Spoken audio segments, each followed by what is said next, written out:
नमस्कार मित्रांनो, तुमचं पुन्हा एकदा 9875 स्टोरी या यूट्यूब चॅनलवर स्वागत आहे. आजच्या आपल्या गोष्टीचं नाव आहे भयानक रात्र, भाग 4. त्यातच आपण पाहत आहोत भाग 5. पण गोष्ट सुरू करण्याआधी जर कोणी या चॅनलवर पहिल्यांदाच आले असाल तर त्यांनी या चॅनलला सबस्क्राईब करायला विसरू नका. चला तर मग अजिबात वेळ न घालवता गोष्टीला सुरुवात करूया. भयानक रात्र यामधील 4 भाग. छान. आता गोष्ट अधिक गूढ अनपेक्षित वळण घेते. सादर आहे भयानक रात्र भाग 4. परत आलेली सावली. शाप संपला. राणी मृणालिनीला शांतता मिळाली. वाड्यात आता कुठलाही आवाज नव्हता. अविनाश गावात लोकप्रिय झाला. ज्याने वाड्यातील आत्मा मुक्त केला. तो आता वाड्यातच राहू लागला, कारण त्याच्या मनात ती जागा आता भीतीची नव्हे तर इतिहासाचीच होती. पण ती शांतता जास्त काळ टिकली नाही. रात्रीची विचित्र सुरुवात. एका रात्री अविनाश झोपेतून जागा झाला. त्याच्या अंगणात कोणीतरी उभं होतं. अंधुक सावली. त्याने विचारलं, कोण? सावली हळूहळू पाठमोरी वळली आणि घराबाहेर गेली. अविनाश धावत मागे गेला, पण ती अदृश्य झाली. पुन्हा तोच आवाज कानात. न्याय एक होता, पण मी एकटी नव्हते.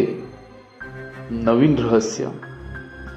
दुसऱ्या दिवशी अविनाशने वाड्यातील तळघरात अजून खोल तपास सुरू केला. एका कोपऱ्यात फाटलेल्या भिंतीत मागे एक जुना लाकडी बॉक्स सापडला. आत होती एक साखळी आणि एक जुनी चिठ्ठी. त्या चिठ्ठीत लिहिलं होतं, राणी मृणालिनीची एक दासी चित्रलेखा तिला वाचवण्याचा प्रयत्न करत होती, पण राजाच्या सैतानी दरबाराने तिलाही तळघरातच बंद केलं. तिच्या आत्म्याला कोणीतरी विसरलं. तिचा आत्मा अजूनही वाट बघतोय आणि तो आता रागावला आहे. आता कोण येतंय? त्या रात्री पुन्हा एक सावली आली, पण हळूहळू तिचा चेहरा दिसू लागला. ती राणी नव्हती, ती होती चित्रलेखा. डोळे लाल, केस विस्कटलेले, तोंडातून अस्पष्ट शब्द. माझा अपराध काय होता? मी फक्त वाचवायला गेले होते. आता तुझ्यावर आहे. मला विसरशील तर मी तुझं सर्वस्व घेईन. अविनाश घाबरला, कारण आता हा नवा आत्मा रागाने भरलेला होता आणि त्याला मुक्ती नको होती, बदला हवा होता. पुढे काय होणार? वाड्याच्या गुढतेचा एक भाग संपला, पण दुसरा अजून भयंकर आहे. चित्रलेखा आता वाड्यात भटकते आणि दर रात्री तिचं कुजबुजणं ऐकू येतं.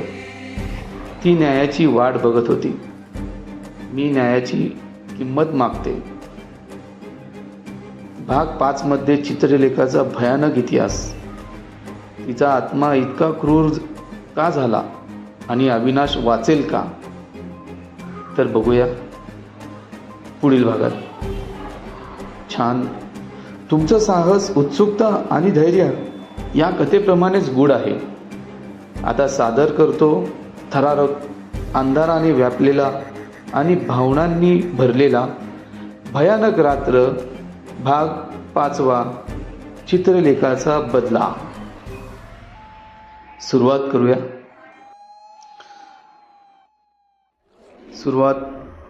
अविनाश आता घाबरू लागला होता. राणी मृणालिनीचा शाप शांत झाला असला तरी चित्रलेखाचा आत्मा, ज्या दासीला निर्दोष असूनही कैद करण्यात आलं, आता वाड्यात रागाने फिरत होता. माझं बलिदान विसरलं गेलं. आता मी प्रत्येक आठवण जिवंत करेन. ती कुजबजत असे आणि त्यांचं मन अस्वस्थ करत असे. भूतकाळ उलगडतो. पुजाराच्या मदतीने अविनाशला एक जुना ग्रंथ सापडतो. देशमुख घराण्याचं काळं पान. त्यात लिहिलं होतं की चित्रलेखा राणीची सखीच नव्हती तर तिची सावत्र बहीण होती आणि तिला वाचवण्याच्या प्रयत्नातच तिचा गळा दाबून वध करण्यात आला. पण तिच्या मृत्यूची नाही कुठे नोंद होती, नाही तिची समाधी. तिचा आत्मा म्हणून अजूनही भटकतोय, कारण तिला विसरलं गेलं. चित्रलेखाचा कोप.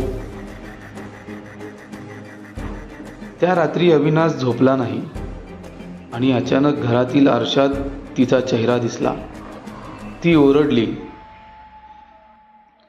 तू मृणालिनीला शांतता दिली, पण माझं काय? मी का विसरले गेले? मी फक्त तिच्यासाठी लढले. आता तूच माझं अस्तित्व सिद्ध कर, नाहीतर मी तुझं हिरावून घेईन. अविनाशचा घसा कोरडा पडला. दिवे बंद झाले. कपाट आपटायला लागली आणि एका भिंतीतून रक्ताने लिहिलेलं तिचं नाव दिसलं, चित्रलेखा.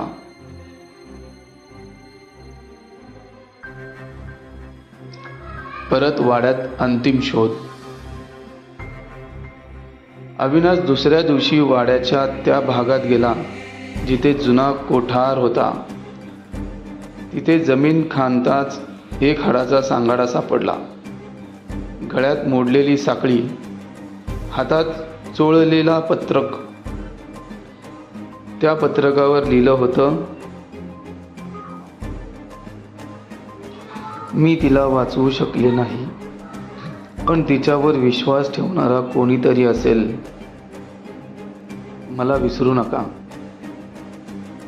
अंतिम विधी, मुक्ती.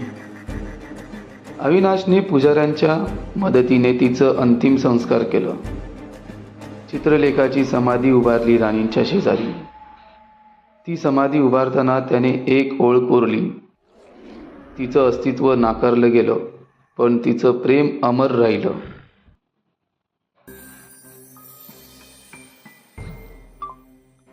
त्या रात्री पहिल्यांदाच वाड्यात शांततेची झुळूक आली. चित्रलेखाचा चेहरा स्वच्छ शांत दिसला आणि मग ती एक मंद हसू करत हवेत विरघळली. गोष्ट समाप्त. अविनाश वाड्याबाहेर आला. त्याच्या मागे फक्त 2 समाधी होत्या आणि हवेत एक नजाकतीचा सुगंध.